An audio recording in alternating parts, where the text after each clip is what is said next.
Guys, I want to just take a few minutes today and show you how to make a quick and easy down and dirty fire starter that you can make at home with readily available items. Figured I'd add my little 2 cents worth in on it. So let's get started on them.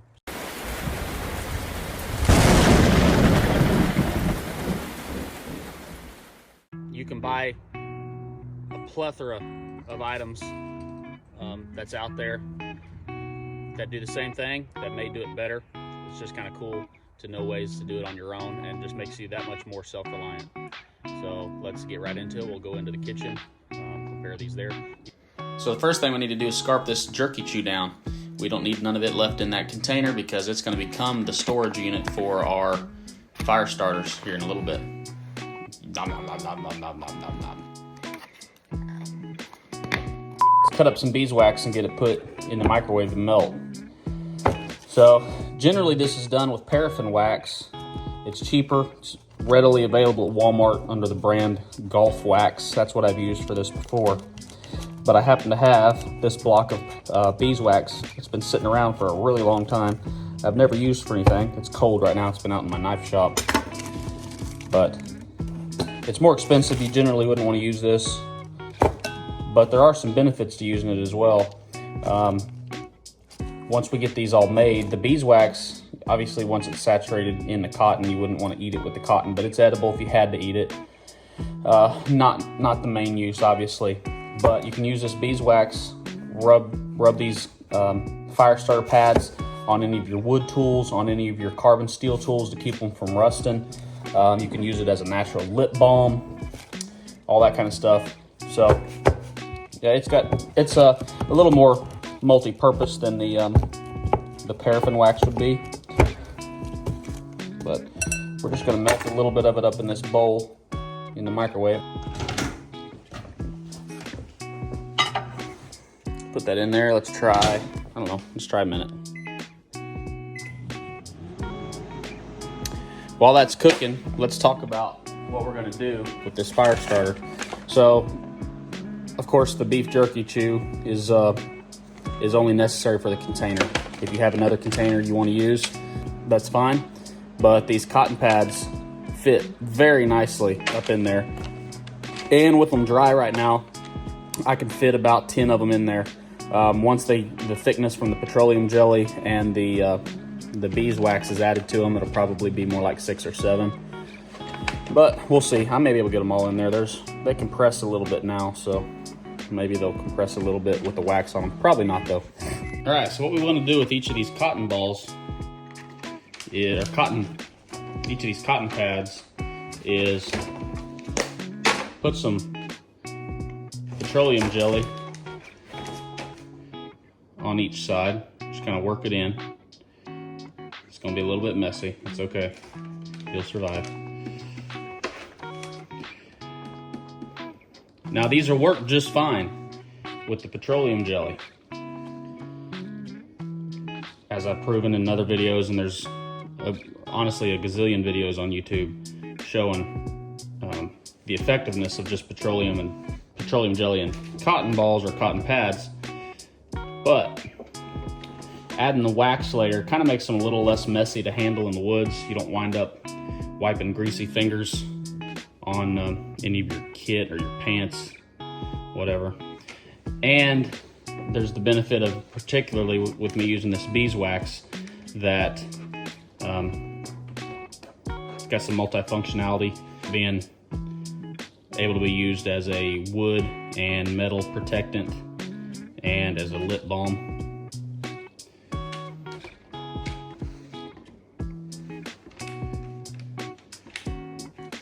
Now obviously, as you can see, these, like in their current condition, wouldn't be waterproof because they want to come apart and there's no petroleum jelly on the inside. You can melt the petroleum jelly the same way we've done the wax and do them that way, and they work great that way as well. However, leaving them to where they're dry on the inside enables you to be able to peel them open when it's time to use one and have something really fine and fibrous to catch sparks from your ferro rod or sparks from a dead lighter, and then obviously flame from your lighter a little easier than having to melt through the wax and through the petroleum jelly. So I'm gonna do them this way instead. And then once these are coated, we'll just dip them in the hot wax and put them back on this freezer paper to harden up, and then we'll put them in our jerky chew tin. Let's get our beeswax mixture over here. So this worked out perfectly at about 3 minutes. There's still one little solid piece in there. That's okay. It's not gonna hurt anything. I went about 3 minutes worth of time on that beeswax in 1 minute increments. I'm gonna grab a fork to dip these with. Don't tell my wife that I'm using any of her dishes. And what we want to do is just get them down in that beeswax, saturate them,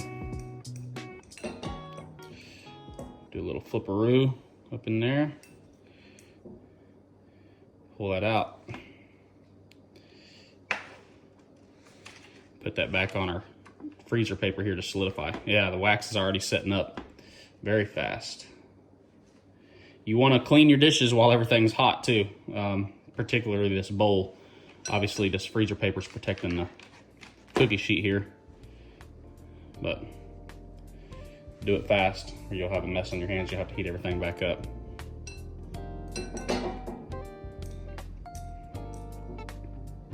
I might not have melted enough wax for this.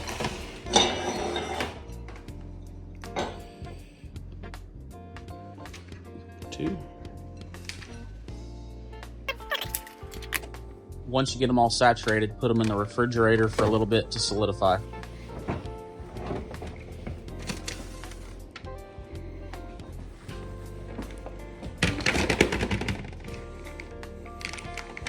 Boom, just like that, nice and firm. All right, these are all done up, ready to put into our little container here.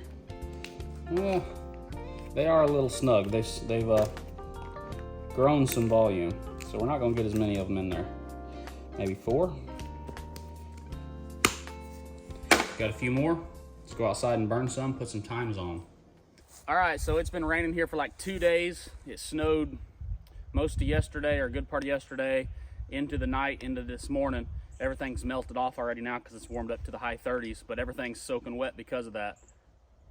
And actually it's misting a little bit right now too. And see some of the rain coming past the camera. We're gonna get into this cedar tree and try to find enough dry cedar branches and put some kindling together to get a fire started with our little fire starters here.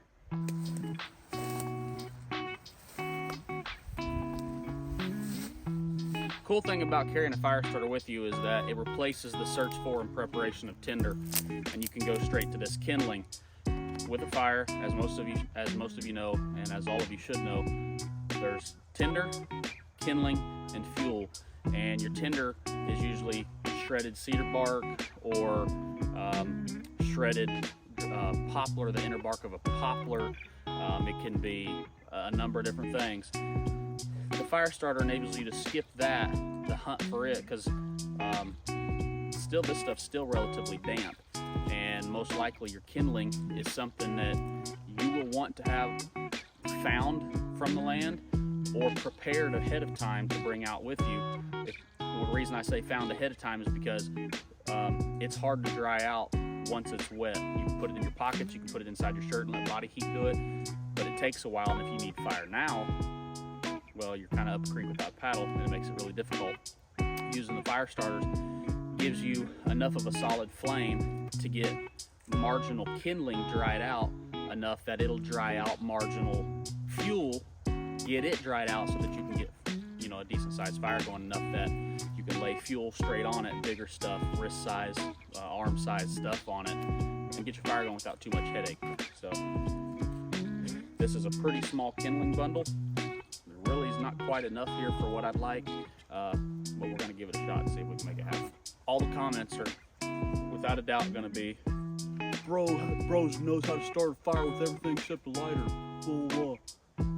This isn't an ignition source. You can't light a fire with just this by itself. You have to have a ferro rod, you have to have a lighter, you have to have something to get this lit this does not replace an ignition source. You still need to carry an ignition source on you. Otherwise, you're down to primitive fire starting methods: bow drill, hand drill, solar, which is not going to be found on the landscape unless maybe you practiced ahead of time and you know how to use the bottom of a tin can polished with chocolate or something like that. Talking about some very advanced skill sets, this keeps you from having to do that. Let's go do it. I'm going to go ahead and source some fuel from this oak tree that got blown over in a tornado, storm from a tornado back earlier this year. I'm going to gather my fuel from it, get a base laid down for the fire to be built on, and we'll get these things tested out. All right, so when I can, I like to have a bigger log set up in order to give me an air gap. So when I light this fire starter, I don't want to put the kindling directly on top of it and smother it. And you can do it without this too, but you just got to be more careful with this. Good job, cat. You can. Oh, I stepped on this. This is going to be interesting to get going now. It's all wet, or more wet. You can just put your kindling bundle on top, and it's got enough air gap that it doesn't smother that flame too bad. The way that I would recommend doing these with a lighter or with a ferro rod is to tear it open and get some of those fine fibers exposed. The way they taught me at the Pathfinder school was your lighter is a finite resource. And I know everybody in the comments is going to dispute this and say you can just buy a dozen of them and carry them in a Ziploc bag and they'll never get wet and blah, blah, blah, blah, blah. This lighter is a finite resource. The fuel will eventually run out. So don't treat it like you've got infinite fuel. The way they taught us there was you haven't done something right if you haven't got your fire lit within 5 seconds of your flame burning. Now, we're fixing to see if I can do it or not. If you didn't have this, there's a lot more preparation that goes into getting this fire together. It's a lot more difficult. Let's give it a shot. Oh, about 1 second. Make sure this gets good and lit.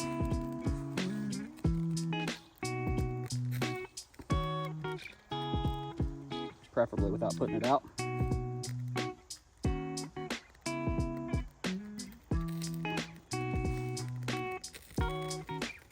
All right, now that's going. We have minutes of flame now. Hopefully it's enough to get this kindling dried out. Give some time to get going good and strong. Put this kindling on. This kindling is subpar. It's not the driest. I'm not sure that it was completely dry on the tree, even as far as being dead or alive. But with the rain, it's also damp. Cedar does take well, so, and these are pretty fine, so we should be okay. Do that. We've already got smoke. That's a good signal. Good sign. Put your bigger kindling on top. You gotta be careful doing this, like I said, without the benefit of this air gap. But if you've done your preparation right, you should be able to put a large bundle of kindling right on top of your fire starter, and you don't have to mess with it. You don't have to get down and blow on it, huff and puff and hoe your blouse down, huff and puff and blow your house down. Gotta be careful whipping your flirts. Once it's going, you're good. You don't have to sit and mess with it.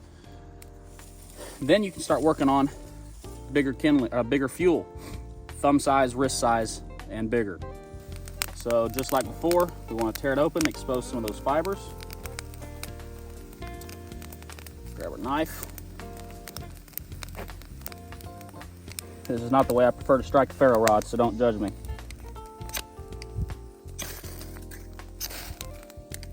There we go. All right, time that.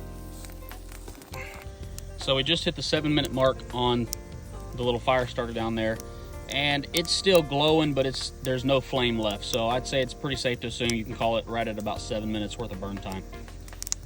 Not bad for something homemade, for something that you can make probably well over 100 of for less than $10. So guys, make you some of these if you want. They will greatly improve your preparedness on a budget, kind of make you that old Dave Canterbury phrase he coined a long time ago, bulletproof on a budget. Super cheap, super easy. Guys, I appreciate you watching this video. Guys, if you like this kind of content, I'd appreciate it if you hit that like and subscribe button and share this with a buddy. I want to bridge the gap between firearms culture and preparedness, bushcraft, wilderness survival, that sort of thing. It's only going to get better from here, so I'd appreciate it if you'd stick around for the ride, guys. Thanks for watching. I'll catch you in the next one.